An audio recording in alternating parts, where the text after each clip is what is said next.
Guys तो downward direction में कितना फोर्स होगा, जितना प्रेशर इनटू में क्या एरिया। अब डाउनवर्ड में प्रेशर कितना है बोलो एच रो जी, और इसका एरिया बोलो कितना है पाई आर स्क्वायर। एरिया कितना है तो rho H G into pi R square, सही बोल रहा हूं। एट इक्विलिब्रियम जब ये सिस्टम बिल्कुल रुक गया होगा तो अपवर्ड फोर्स और डाउनवर्ड फोर्स क्या होंगे बोलो बराबर। तो मैं ये बोल सकता हूं कि नहीं बोल सकता कि रो एच जी गुना में पाई आर स्क्वायर बराबर होगा एस cos थीटा इनटू में 2 पाई आर। मैं कह रहा हूं जिस बच्चे को ये दो बातें समझ में आ गई, देखिए चीजें बहुत सारी लग रही हैं लेकिन कॉन्सेप्ट ऐसे है। देखिए पानी का जो लेवल है मैं आपको बताता हूं कैसे याद करना पेपर के लिए। पानी ऐसे चढ़ा हुआ है ऊपर की तरफ, एच साइड पानी ऐसे चढ़ा हुआ है, ऐसे चढ़ने का मतलब एकदम समझ में आएगा कि सरफेस टेंशन इधर काम कर रही है और इधर काम कर रही है। और ऐसी सरफेस टेंशन का मतलब मान लीजिए अगर ये एंगल थीटा है तो इस तरफ एस cos थीटा काम करेगा, उधर S sin theta. S sin theta कोई रोल नहीं है बट एस cos थीटा इसको चढ़ाने में मदद कर रहा है। ऊपर की तरफ जो फोर्स बन रहा है किसकी वजह से बन रहा है बोलो एस cos थीटा। और कितना बन रहा है तो भैया ये पूरी हेमिस्फेरिकल बाउल की जो बाउंड्री है ना 2 पाई आर रेडियस की, कितनी की 2 पाई आर लेंथ की है सॉरी, क्योंकि आर तो इसका है, इस कैपिलरी ट्यूब का रेडियस कितना है बोलो आर। तो ये पूरी जो सर्कल बनेगी वो कितने की बनेगी बोलो 2 पाई आर। तो s cos theta into 2 pi r तो क्या लग रहा है बोलो ऊपर की तरफ फोर्स, नीचे कितना लग रहा है फोर्स। तो भैया फोर्स का फॉर्मूला याद रखिए, प्रेशर इनटू एरिया। नीचे कितना प्रेशर होएगा h हाइट, नीचे कितना प्रेशर होएगा h रो जी इनटू में एरिया, बोलो कितने एरिया पे लग रहा है पाई आर स्क्वायर पे। तो pi R square into rho H G, बस ये बराबर जो करना है rho H G into pi R square is equal to s cos theta into 2 pi R, बस इतना कर देना एग्जाम में। क्या होगा r से r कैंसिल, पाई से पाई, और कुछ कट रहा है नहीं, तो h कितना आ गया h रो का कट रहा है अच्छा ये आ जाएगा 2s cos theta divide by में रो जी। अब इसको ना ध्यान से देखो क्या कहना चाह रहा है। ये हाइट क्या बोलो, height of liquid rise in capillary. और देखिए इसका क्या कहना है, कहता है जिन लिक्विड्स में सरफेस टेंशन ज्यादा होती है वो ज्यादा चढ़ते हैं। क्यों भाई, यह सरफेस टेंशन ज्यादा होगी तो पानी के पार्टिकल एक दूसरे को पकड़ते हुए ऊपर चढ़ जाएंगे, बोलो है कि नहीं, नहीं आ रही बात। जिन लिक्विड्स की डेंसिटी कम होती है उनका एच ज्यादा होगा, शायद नहीं चढ़ेगा इसमें बहुत ऊपर तक, बोलो है कि नहीं, क्या शायद चढ़ पाएगा, कौन चढ़ पाएगा, पानी जैसी चीज चढ़ पाएगी। तो जिनकी डेंसिटी कम होती है वो ज्यादा चढ़ती है, जिनकी डेंसिटी ज्यादा होती है उनका एच कैसा होता है कम, बोलो सही है कि नहीं। एस वाला पॉइंट क्लियर, रो वाला पॉइंट क्लियर। ग्रेविटी ज्यादा होगी तो एच कम बनेगा, मून पे यही कैपिलरी में ज्यादा राइज होगा, अर्थ पे कैसा होगा कम राइज होगा, नहीं आ रही बात। तो h का फॉर्मूला होता है 2s cos थीटा बाय में क्या रो जी। ये थीटा क्या है वैसे आपको पता होना चाहिए, theta is the angle of contact, angle of नहीं आ रही बात। आर का बच गया, अच्छा ये वाला आर बचेगा, सॉरी ये भी आर ही है, एक आर भी बचा हुआ है। तो आर के हिसाब से बताओ जिन रेडियस जिन ट्यूब्स का रेडियस कम होगा उनका एच कैसा बनेगा, बोलो सही है कि नहीं। ट्यूब का रेडियस जितना कम लेंगे उतना हाइट कैसे रेज करेगी ज्यादा, तो कम से कम होना चाहिए। क्या होता है पेड़ों के अंदर ना ये जो बीच में कैपिलरीज होती है बहुत पतली पतली कैपिलरीज होती है, इन कैपिलरीज के अंदर बोलो क्या कर जाता है। आपको बताऊं आपने कुछ वो खिलौने देखे होंगे, अरे इधर देखो, कुछ ऐसे खिलौने तो क्या कुछ ऐसे मतलब डिजाइन करे जाते हैं कुछ चीजें जिनके अंदर क्या होता है कैपिलरी एक्शन की वजह से ना पानी नीचे से ऊपर की चढ़ता है, जैसे शिव जी के सर में से ऐसे करके बाहर आना, तो कैपिलरीज के जरिए ना पानी को पहले नीचे से ऊपर लाते हैं और फिर ऐसे पानी इसमें बाहर आ जाएगा। या चौक को आप किसी पानी में डिप करिए, चौक के अंदर भी कैपिलरी एक्शन होता है, उसके बाद पतली कैपिलरीज के अंदर से पानी क्या आया था बोलो ऊपर की तरफ आया था, रेस करने लग जाता है। समझ में आ रही बात नहीं जा रहा। तो कैपिलरी एक्शन के कारण ऐसा होता है, नहीं बल्ले है। तो ये कैपिलरी डायग्राम है, फॉर्मूला देख लीजिए, टॉपिक देख लीजिए, बड़ा आसान सा है, जल्दी से इसको एक बार नोट डाउन करिए बिना टाइम लगाए, करिए जल्दी से।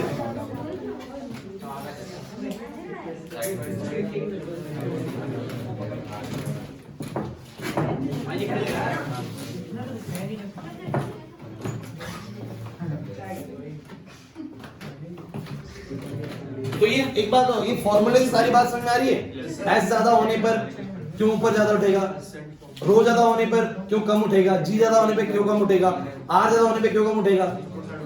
आप में से कोई बच्चा थीटा का रोल बता सकते हैं। देखिए थोड़ा थीटा वाला जो पॉइंट है समझ में आया तो ठीक है, नहीं मत करना, थोड़ा मैथमेटिक्स घुस जाती है यहाँ पर आके थीटा वाले पॉइंट में। This is the angle of contact. मैं देखना चाहता हूँ आप में से कितने बच्चे सोच पाएंगे कि कह रहे थीटा कम होने पर थीटा कम होने पर ज्यादा होना चाहिए, एच कह रहे कम होगा, कम होगा, यहाँ मैथमेटिक्स है। अच्छा आप कह रहे थीटा ज्यादा होगा तो एच ज्यादा बनेगा। अब सोचो अगर एंगल ऑफ कॉन्टेक्ट आपको याद है, थीटा अगर ज्यादा हुआ तो इसका मतलब उतना एडेशन ही नहीं दिखा रहा। समझ नहीं रहे आप बात। देखिए जिन बच्चों ने लास्ट में अटेंड करी है वो सोच रहे होंगे कि यहाँ कंफ्यूजन आ रही है। देखो मैंने कहा टॉपिक सबको क्लियर हो गया तब बात करेंगे इसके बारे में। सबको टॉपिक क्लियर हो गया यहाँ तक? एक छोटी सी बात एंगल को लेकर कर रहा हूँ, आए समझ में तो ठीक है, नहीं तो कोई दिक्कत नहीं है, आपको ऐसे याद करना चाहिए। हाइट ज्यादा होगी, लेकिन फॉर्मूला फिर ऐसे क्यों काम कर रहे हैं? थीटा कम होगा तो हाइट मेरे हिसाब से कम होनी चाहिए, सामने सामने। सोचो सोचो, क्योंकि आप बिल्कुल सही सोच रहे हैं कि सर थीटा कम होता है वो तब कम होता है जब एडेशन बहुत ज्यादा होती है। जब एडेशन बहुत ज्यादा होती है, याद करो कल बताया था, एडेशन बहुत ज्यादा तो एंगल कैसा बनेगा? कम। और एडेशन बहुत कम है तो बस ये सीधा रहेगा, एंगल बहुत बड़ा रहता है कि नहीं? तो जब एंगल बहुत कम होता है एंगल ऑफ कॉन्टैक्ट तो एडेशन बहुत ज्यादा होती है, पानी रेस ज्यादा चलना चाहिए था, कम एंगल पर रेस कैसा करना चाहिए था? ज्यादा। तो फिर ये सामने क्यों है? कम पे तो कम मिलना चाहिए ना भाई, सामने क्यों है? कोई बच्चा सोच पा रहा है ऐसा क्यों है? कम एंगल पे आप लॉजिकली जाइए। अरे भाई प्लीज बातें नहीं करनी, सोचिए, चीजें पूछी जाती है एग्जाम से। मतलब अभी नहीं, एंट्रेंस लेवल पे आपको जरूर चीजें कंफ्यूज करने के लिए डालते हैं चीजें। मैंने कहा जब एंगल ऑफ कॉन्टैक्ट कम होगा, देखो लास्ट क्लास पता होनी चाहिए इसके लिए, कम एंगल ऑफ कॉन्टैक्ट होने पे एडेशन ज्यादा होता है, पानी रेस ज्यादा करेगा, लॉजिकली बन रहा है कि एंगल ऑफ कॉन्टैक्ट कम, जितना कम उतना ज्यादा एडेशन, उतना ज्यादा लेवल रेस करेगा, है कि नहीं? फिर फॉर्मूले में ऐसा क्यों नहीं है? एंगल कम होने पे तो ये दिखा रहा है एच कम हो जाएगा, बट हमारे अकॉर्डिंग तो एंगल ऑफ कॉन्टैक्ट कम होने पे हाइट ज्यादा होनी चाहिए थी, तो या तो ये नीचे होना चाहिए था। हाँ ये बात है, यहां आपको मैथमेटिक्स सोचनी थी कि cos थीटा एक ऐसा मैथमेटिकल फंक्शन है। बहुत बढ़िया, क्लैपिंग करोगे लड़के ने बहुत बढ़िया। ठीक है, कभी अपने लिए भी दुआ करो, ठीक है?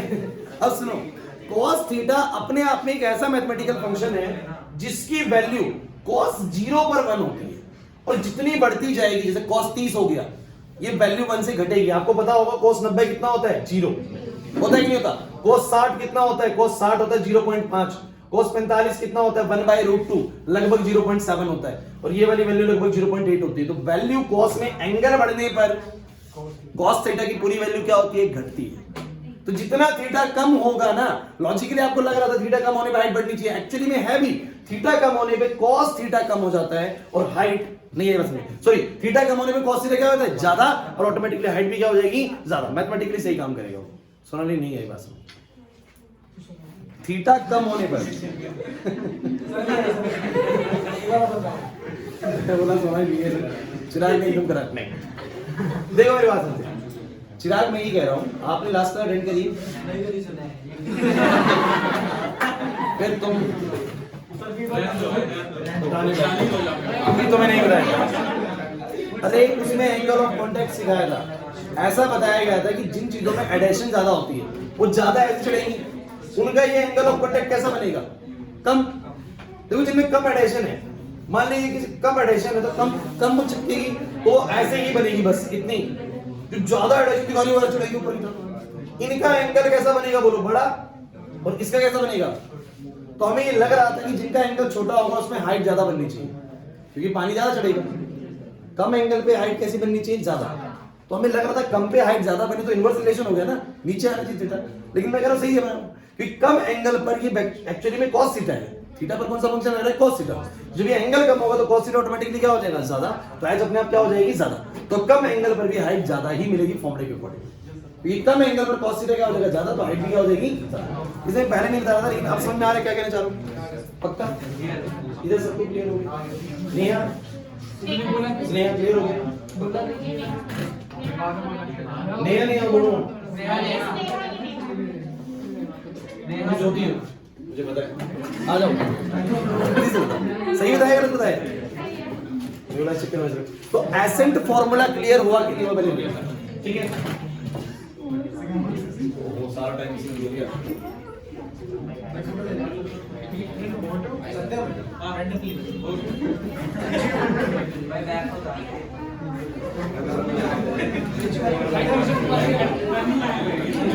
एक काम करता हूँ, जो सुनो अगली डेरिवेशन है वो लिखवा पूरी दूं, फिर समझा अगली क्लास में दूंगा, क्योंकि मेरे को लग रहा है टाइम बड़ा कम बचा हुआ है। या कोशिश करते हैं, मैं लिखता हूँ बोर्ड पे, देखते हैं अगर हो पाए तो 5-10 मिनट एक्स्ट्रा कर देंगे 5 बजे वाली क्लास में। जल्दी से करो, ये कर दो ना। अभी लास्ट टॉपिक है जो हमारा नेक्स्ट होना है, देख लीजिए दुनिया भर के टॉपिक के लिए चैप्टर बहुत बड़ा है। और अगली क्लास से भाई साहब पीछे, अगली क्लास से आपका ऑसिलेशन चैप्टर शुरू कराऊंगा। पहले हम एंड में जा रहे हैं सीधा,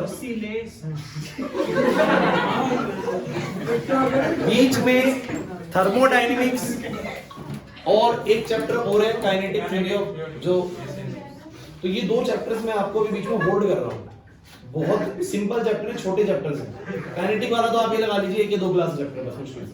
तो छोटे चैप्टर्स को मैं होल्ड कर रहा हूँ, मैं पहले बड़े चैप्टर सारे पिक कर रहा हूँ। इसके बाद ऑसिलेशन वेव थोड़ा सा बड़ा चैप्टर है बस। और ऑसिलेशन की पहली क्लास तो भूल के भी मिस मत करना। अगर आपने ऑसिलेशन की पहली क्लास छोड़ी, आप बड़े कंफ्यूज हो जाओगे नेक्स्ट क्लास के अंदर, क्योंकि पहली में ही इक्वेशंस वगैरह सब सिखा दी जाती है। छुट्टी भी हो रही है आपकी, तो आप घर पे वीडियो तो जरूर कवर कर लीजिएगा, नहीं तो आपको दिक्कत आएगी बहुत ज्यादा। समझ रहे बात? कर दूं आप?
हाँ भाई, excess pressure inside a liquid drop. देखिए बात इसमें भी ऐसे ही, थोड़ा टाइम लगता है इसको कराने में भी, और समय आज बचेगा नहीं। इधर तो मैं डेरिवेशन पार्ट दिखा देता हूँ। अगली क्लास ऐसा करते हैं, आपको ना 3:30 बुला लेते हैं, 3:30 बुला लेते हैं। मैं चाहता हूँ ऑसिलेशन पूरा 1 घंटे अच्छे से हो।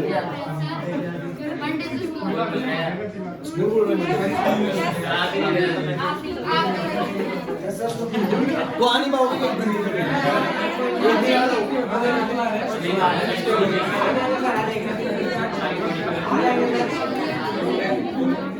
चलो पहले मुझे इसका मतलब बताओ, ड्रॉप और बबल में फर्क क्या होता है?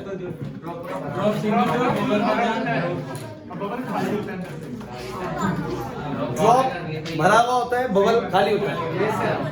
ठीक है सर, एयर फिल होती है इसके अंदर, बबल के अंदर एयर होती है, ड्रॉप के अंदर चलिए सही है, सही है आप सही है। अरे ये देखो, जो वाटर ड्रॉप होती है ना, वो अंदर से भी पानी से भरी हुई होती है।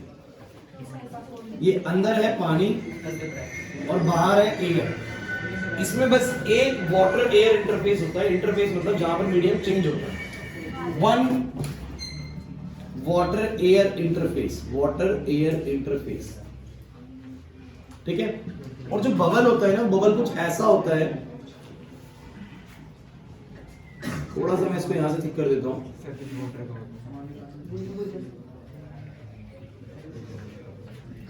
बोलो इसमें क्या होता है? इसमें पहले एयर होती है, फिर वाटर होता है और फिर एयर होती है। मींस पहले एक जो ये वाला सरफेस है, ये एक इंटरफेस है एयर वाटर का। इंटरफेस मतलब जहां पर मीडियम क्या होता है, चेंज। तो पहले एयर से वाटर चेंज होता है, फिर वाटर शुरू होता है, फिर वाटर से फिर क्या आती है, बोलो एयर। तो ये दूसरा इंटरफेस होता है, बाहर वाला दूसरा इंटरफेस होता है। अरे समझिए, एग्जाम में पूछ सकता है 1 मार्क क्वेश्चन। बेसिकली आपको पता होनी चाहिए what is the difference between drop and bubble. और सिर्फ इतना नहीं बोल सकते आप कि एक में हवा भरी होती है, एक में पानी भरा होता है। ठीक है, आप लोगों को फिजिक्स के अंदर सही से जवाब देना पड़ेगा कि इसके अंदर एक वाटर एयर इंटरफेस होता है और इसके अंदर दो होते हैं। दो कैसे? पहले एयर वाटर और फिर पानी चलेगा, फिर एयर आ जाएगा बबल। तो कितने इंटरफेस हुए जहां पर मीडियम चेंज हुआ?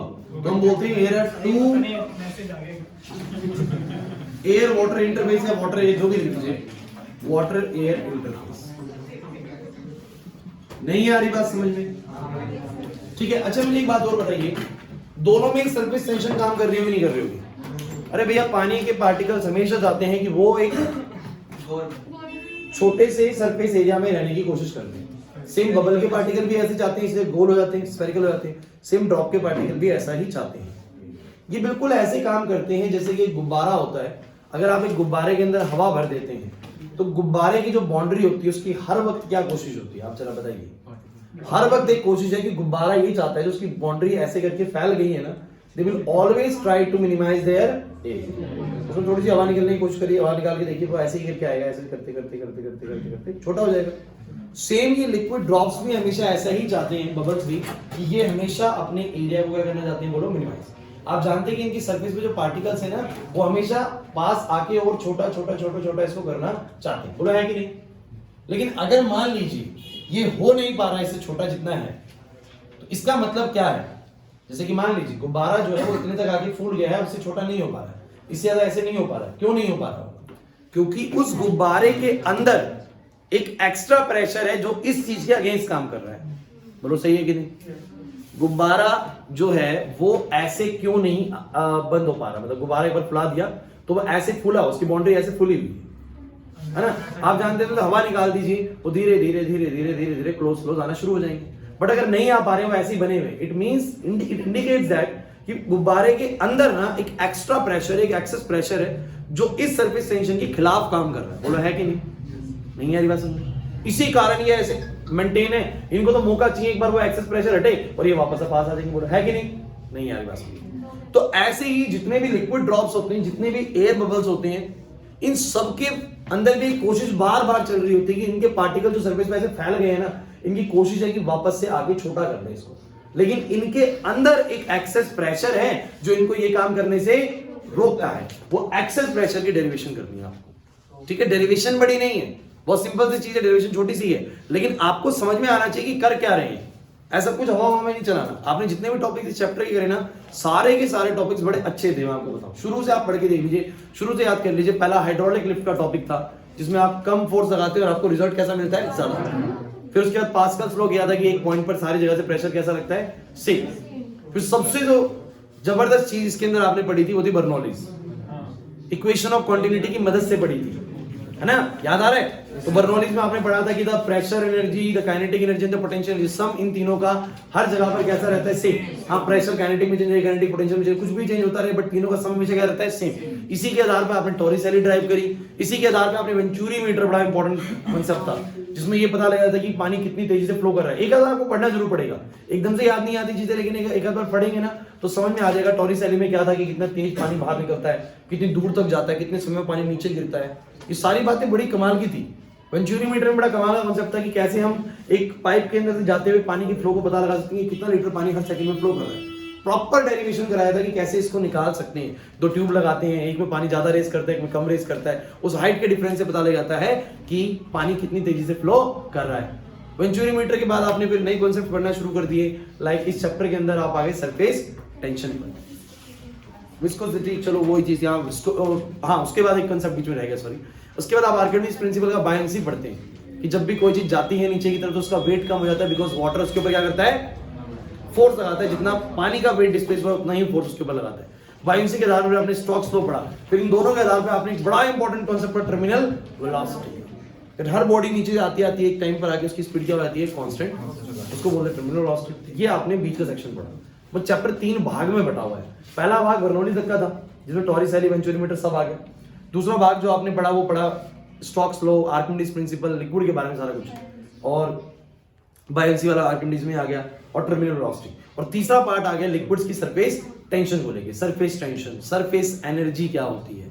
उसके बाद आपने पढ़ा what is cohesive forces and adhesive forces, angle of contact. ये लास्ट वाला सेक्शन चल रहा है। और अभी भी रिसेंट में आपने पढ़ा एसेंट फार्मूला कि कैपिलरी में लिक्विड राइज कैसे करते हो। लास्ट टॉपिक आपका है excess pressure inside a liquid drop.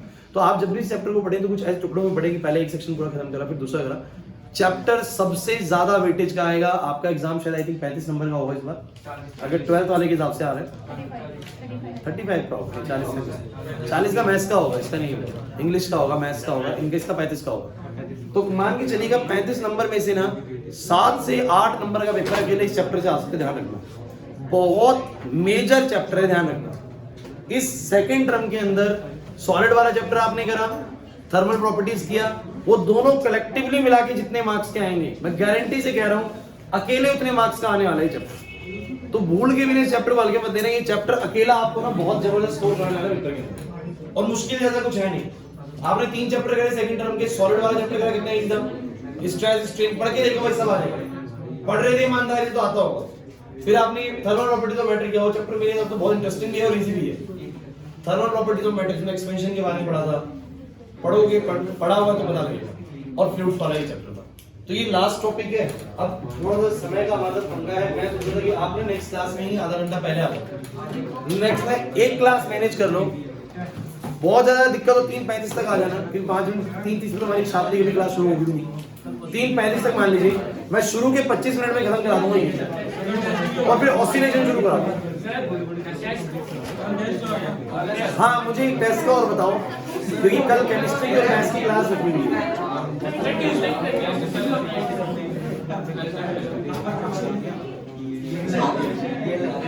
अच्छा मुझे एक बात बताओ, हाँ सुनो ऐसा करते हैं टेस्ट का ऐसा करते हैं कि भी कल दो क्लास रख दी है, तो 2 क्लास में दिक्कत आएगी फिर आप लोगों को।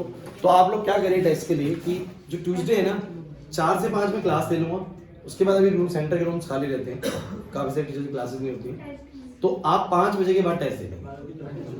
क्लास होती है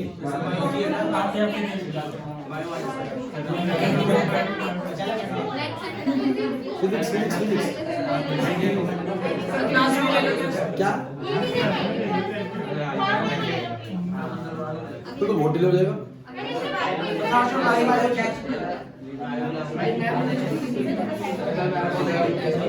टेस्ट किस चीज का बता रखा है? थर्मल प्रॉपर्टीज ऑफ मैटर का प्रिपेयर कर लिया, कर लो उसको चैप्टर को प्रिपेयर।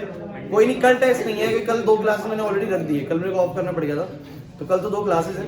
और नेक्स्ट क्लास सुन लीजिए, बार बार बता रहा हूँ, भूलना नहीं है, ट्यूसडे को आपको 3:30 आना है फिजिक्स की क्लास के लिए, ठीक है। ये वाली डेरिवेशन खत्म कराऊंगा बस, ज्यादा बड़ी डेरिवेशन है नहीं, और उसके बाद नया चैप्टर भी शुरू हो जाएगा। समझ में आ रही बात? मैं क्या कर रहा हूँ पक्का? कल आपकी टाइमिंग बता रखी है मैंने ग्रुप में, नहीं बता रही?